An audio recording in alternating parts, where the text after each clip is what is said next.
Salut à tous, Backseat, c'est votre émission d'actualité politique. Si tu veux faire partie des soutiens de l'émission, n'hésite pas à cliquer sur le lien dans la description. Moi, j'arrête, Deuxième si tu sujet fais que qu'on ça, voulait aborder dans ces sujets suffit. d'actualité, les procès de Mazan. Le procès de Mazan, on arrive bientôt au bout de ce procès marathon. Le ministère public a requis des peines de 4 à 20 ans de prison à l'encontre des 51 accusés d'avoir violé la victime Gisèle Pellico. La peine maximale de 20 ans a été requise contre Dominique Pellico, accusé d'avoir drogué son épouse pour la livrer à des dizaines d'inconnus recrutés sur Internet. Le verdict est attendu au plus tard le 20 décembre prochain. Est-ce qu'on peut dire, comme Michel Barnier, qu'il y aura un avant et un après Mazan, Léa? Alors, je ne sais pas ce que Michel Barnier entend par là. S'il entend que la société dans son ensemble et l'opinion publique est plus sensibilisée effectivement aux violences sexuelles et sexistes, je pense d'accord, puisqu'effectivement, ce procès a permis de mettre enfin de montrer à quel point les violences sexuelles et sexistes, c'est pas qu'on ne le savait pas, mais voilà, il faut aussi des procès tels que celui-ci parfois pour faire avancer les choses. À quel point les auteurs de violences sexuelles et sexistes sont finalement partout. À quel point il y a de l'impunité et autres. Le problème, c'est que moi, ce qui m'inquiète particulièrement, ce n'est pas tant l'opinion publique et la sensibilisation et la prise de conscience, que je trouve quand même relativement... il n'y a pas le sursaut qu'on peut attendre. Néanmoins, il y a quand même une prise de conscience. D'ailleurs, les gens en parlent, rien que ça. C'est beaucoup.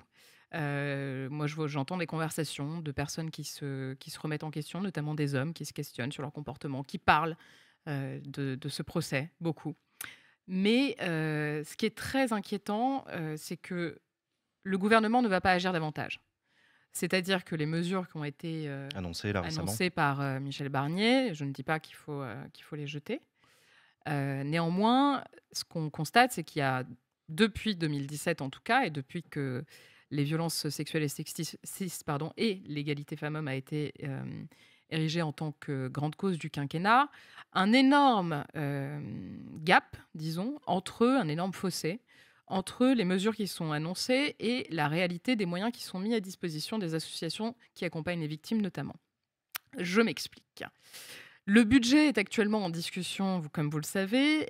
Déjà, il n'y a plus de ministère consacré à l'égalité femmes-hommes et aux violences, à la lutte contre les violences. C'est désormais un secrétariat d'État dans un ministère qui est plus large. Hier, pendant les QSG au Sénat, le ministre des Solidarités a été interpellé avant-hier, pendant les QSG à l'Assemblée nationale, le ministre a été interpellé sur effectivement la mise en place d'une loi globale, une loi cadre, et l'augmentation du budget. Puisqu'aujourd'hui, le budget consacré à la lutte contre les violences sexuelles et sexistes, qui est réparti dans plusieurs ministères, il y a un peu dans la justice, c'est différents programmes en fait. Parce que le budget en soi du secrétariat d'État à l'égalité femmes-hommes, c'est 85 millions d'euros pour 2025. Néanmoins, lorsqu'on agrège les enveloppes qui sont aussi réparties dans les différents ministères, on atteint 250 millions d'euros. C'est bien en deçà de ce qui est nécessaire pour arriver à lutter de manière efficace contre les violences sexuelles et sexistes, ce sont des choses qui sont chiffrées. Il y a plein d'associations et d'études très sérieuses qui font état du budget qu'il faudrait. Il faut au moins 2,6 milliards d'euros C'était 1 avant. par an. Non. Au moins Ah, 1 milliard, Ouais. 1 milliard, ce serait déjà pas mal. Mais il faut, et c'est une étude qui est sortie l'année dernière, qui a été réalisée par la Fondation des femmes, au bas mot, 2,6 milliards d'euros. Donc on est quand même très, très, très, très, très, très loin. Mm. Donc la réponse du ministre hier était, alors, on ne veut pas de cette loi cadre. Il y a suffisamment de lois. Et il faut qu'on se consacre à leur application. On ne va pas non plus aller dans la surenchère législative. Ce qui est quand même assez intéressant, parce que quand il s'agit d'immigration, alors là, il n'y a pas de problème. Ils peuvent nous sortir des lois tous les 3 matins. Pas de souci. Il n'y a personne qui cligne des yeux. Et par ailleurs, sur l'augmentation du budget, il a dit que le budget du ministère des droits des femmes, du secrétariat d'État, avait augmenté de 10%. Donc on est très, très, très, très loin de ce qui est nécessaire pour lutter efficacement, non seulement contre les violences sexuelles et sexistes, mais plus globalement contre la culture du viol. Encore un petit élément qui, moi, m'inquiète. il y a plusieurs leviers. Il n'y a pas que le levier répressif, évidemment, pour lutter contre la culture du viol ou juridictionnel. Il y a aussi l'éducation. Et il se trouve que depuis 2001, la loi prévoit 3 cours d'éducation à la vie sexuelle et affective pour tous les élèves de la maternelle à la terminale. Ils ne sont pas assurés. Ce n'est pas assuré. Non. Alors qu'ils n'ont déjà pas d'histoire géo. Donc... Il y a eu un rapport du ministère de l'Éducation qui a été rendu en 2023 et qui justement souligne le fait qu'il y a un manquement important dans ce domaine et qui préconise du coup un nouveau programme sur l'éducation à la vie affective et sexuelle. Réaction du secrétariat d'État au ministre délégué, que sais-je, Portier, son nom, Guillaume Portier, je crois, qui est en charge de quoi est-il en charge?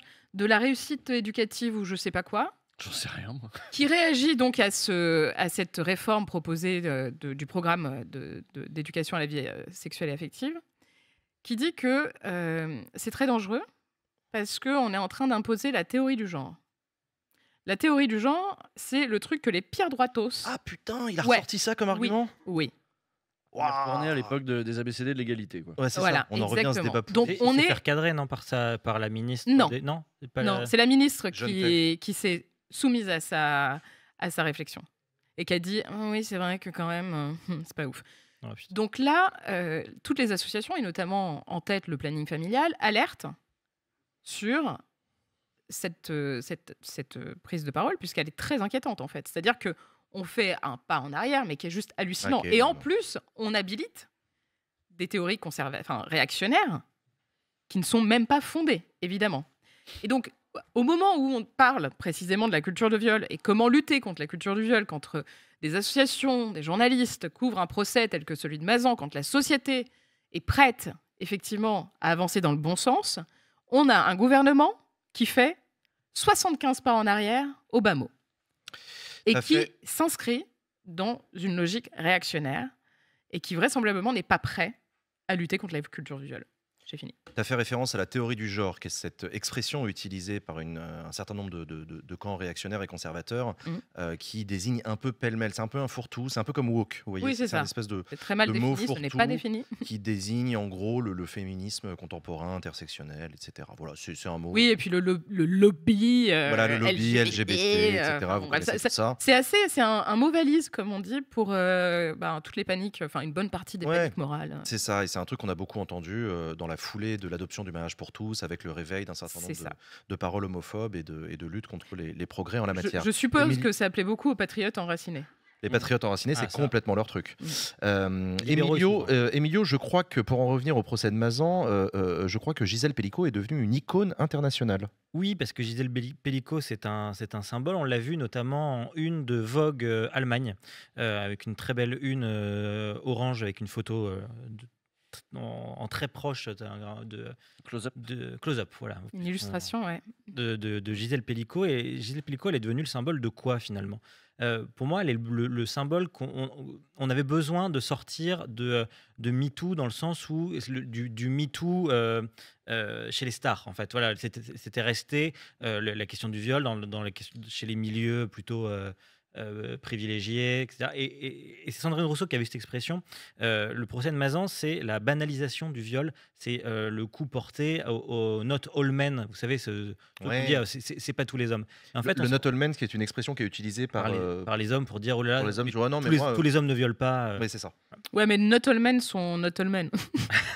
C'est important. Non, mais c'est vrai. Et heureusement, d'ailleurs. C'est une blague très précise. Mais c'est heureusement, d'ailleurs. Absolument. Et parce qu'en fait, quand on regarde le profil des différents accusés qui sont accusés donc d'avoir violé Gisèle Pellicot, on se rend compte qu'il y a tout type d'hommes, tout type de profils, notamment socio-économiques, tous les profils d'origine. Et donc, après ce procès, je ne sais pas s'il y aura un avant, un après, en tout cas, il ne sera plus possible de dire que les viols, c'est uniquement les étrangers, comme le fait l'extrême droite, que c'est uniquement le pervers du coin de la rue. Voilà, il se trouve qu'en réalité, Dominique Pellicot, dans un rayon de quelques kilomètres autour de Mazan, il a réussi à trouver plus de 50 hommes prêts à violer sa femme. On n'est pas dans une métropole, on est dans un petit village. Mais c'est pas des gens qui ont fait des dizaines de kilomètres, hein, ou Voilà. des centaines. C'est Ils sont à côté. des gens du coin. Ouais, et il y a de tout. Il y a des policiers, il y a des journalistes, il y a des.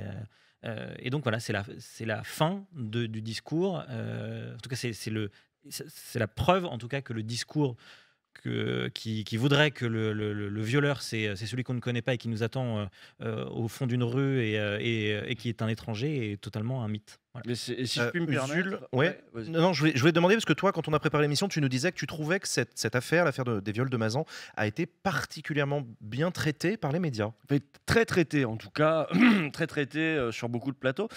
Mais c'est intéressant parce que MeToo avait été évidemment très traité sur beaucoup de plateaux parce que là, on s'intéressait à des puissants, à des gens connus. Et puis ensuite, il y a eu des secousses, des petits MeToo. Le MeToo du stand-up il n'y a pas longtemps, le MeToo du patinage artistique, le MeToo. Et Sciences secteur Po, par secteur, tout le monde faisait le MeToo du théâtre, le MeToo.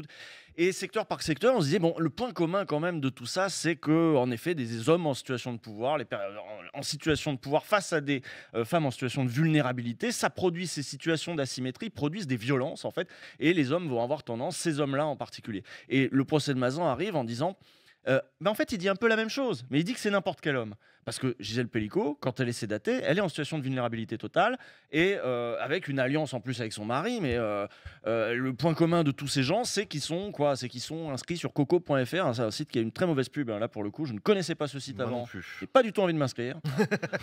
Et voilà, mais c'était ça le point commun et qu'ils étaient dans le coin. Non, mais rigolez pas. Non, parce que j'allais dire un truc sérieux. C'est que. Fallait pas dire ça donc. Non, mais oui. Mais ce que je voulais dire, c'est que du coup, le point commun entre tout ça, c'est.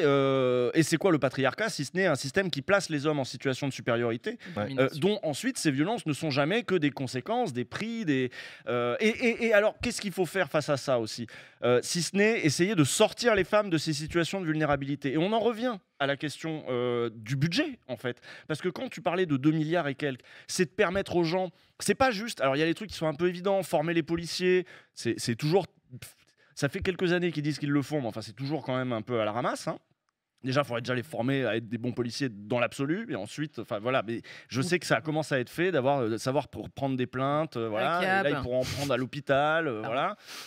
Et bon, il y a des trucs un peu évidents, mais il y a surtout, c'est une question de moyens. Comment tu sors les femmes de la vulnérabilité? Alors d'abord, peut-être qu'il faut des logements. Enfin, c'est pas peut-être, c'est ce que disent les associations. C'est-à-dire, il faut des logements pour qu'une femme qui a envie de se barrer, puisse emmener son gamin, peut-être éventuellement. Il faut peut-être un statut juridique un petit peu aussi différent il y a des problèmes de la non-présentation de l'enfant, le machin. Comment on aide une femme à se barrer si elle peut se barrer? Mais il y a aussi la question ça rejoint aussi la question plus vaste de la vulnérabilité sociale en général, aussi des femmes.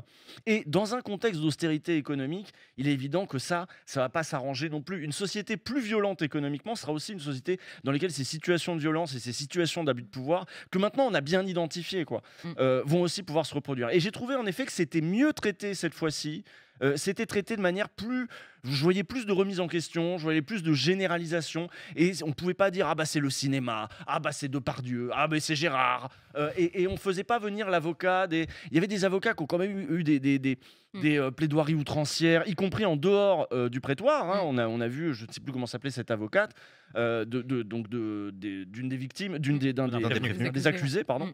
Voilà, qui avait en disant, voilà, en accusant Gisèle Pellicot, vous l'avez un peu cherché, machin. Ces défenses-là n'ont pas eu voix au chapitre, mine de rien, dans les grands médias. On n'a pas invité les gens pour dire, ah bah elle l'a bien cherché. Ils ont même été dénoncés finalement. On a avancé là-dessus un peu, il me semble quand même. Et en plus, c'est un procès qui a été très couvert. Mais alors, toi, tu m'as dit qu'il n'était pas si bien couvert que ça, à un niveau qualitatif. Mais niveau quantitatif, c'est clairement le procès dont on a le plus parlé. Alors même que il y a le procès de Marine Le Pen, on en a parlé que quand il a été fini. Là, on a suivi chaque jour Gisèle Pellicot qui allait vers la salle d'audience. Ça a été quand même très suivi, quoi. Léa, pour conclure, ça sonne quelque part, quoi. Bah, pour conclure, espérons que le choix qui a été fait, notamment de la part de Gisèle Pellicot, de sortir du huis clos pour ce procès, précisément pour lutter contre cette culture du viol, ne reste pas finalement un événement avec un petit minuscule, j'allais dire un petit e avec accent, dans le sens où il faut vraiment que ce soit un sursaut, et il nous appartient à tous, hein, et à toutes évidemment ce sursaut, mais tant qu'il n'y aura pas des moyens et une véritable volonté politique de la part du gouvernement, quel qu'il soit, nous n'avancerons jamais. Parce qu'aujourd'hui encore, les associations féministes tirent la sonnette d'alarme en disant à quel point elles sont à bout. C'est pas facile d'être féministe, je vais vous le dire, c'est précaire, quoi. Et les associations sont vraiment dans la merde. Faites des dons, aidez-les, donnez de l'argent, parce qu'il n'y a que les associations qui accompagnent les victimes. Parce que les victimes qui débarquent dans des commissariats avec soit des policiers qui remettent en question leurs paroles, pour celles qui arrivent à pousser la porte d'un commissariat sans accompagnement, ou celles qui repartent en se disant « mais pourquoi j'ai fait ça ? Pourquoi je me suis affligé un tel truc ?» Celles qui perdent leur emploi à cause justement d'une dénonciation ou autre, celles qui se retrouvent dans des situations, mais vraiment ça a un coût, enfin faut le savoir, ça a un coût social, ça a un coût économique, ça coûte cher d'aller en justice, ça coûte très cher. Les avocats et avocates qui justement, et ce sont plutôt des avocates, accompagnent les victimes, elles sont aussi dans une précarité extrême, c'est un choix. Et c'est un choix qui est coûteux pour la société dans son ensemble, et tant que ça on ne le comprendra pas, et qu'on n'arrivera pas à avancer, et que le gouvernement ne prendra pas sa part de responsabilité, en fait, ce procès, malheureusement, n'aura peut-être pas servi suffisamment la cause. Et ça, c'est clairement pas de la faute, évidemment, de la victime et des victimes collatérales, parce que je rappelle qu'il n'y a pas que Gisèle Pelicot, sa fille aussi a témoigné de ce qu'elle a subi de la part de son père. Donc voilà, je pense que c'est très important. Faites des dons, soutenez les assos, faites vraiment tout ce que vous pouvez pour qu'on soit plus fort et qu'on puisse répondre aux défaillances de l'État. On suivra les suites s'il y en a de ce procès. Donc je vous rappelle que c'est au 20 décembre au plus tard qu'on devrait avoir le verdict de ce procès.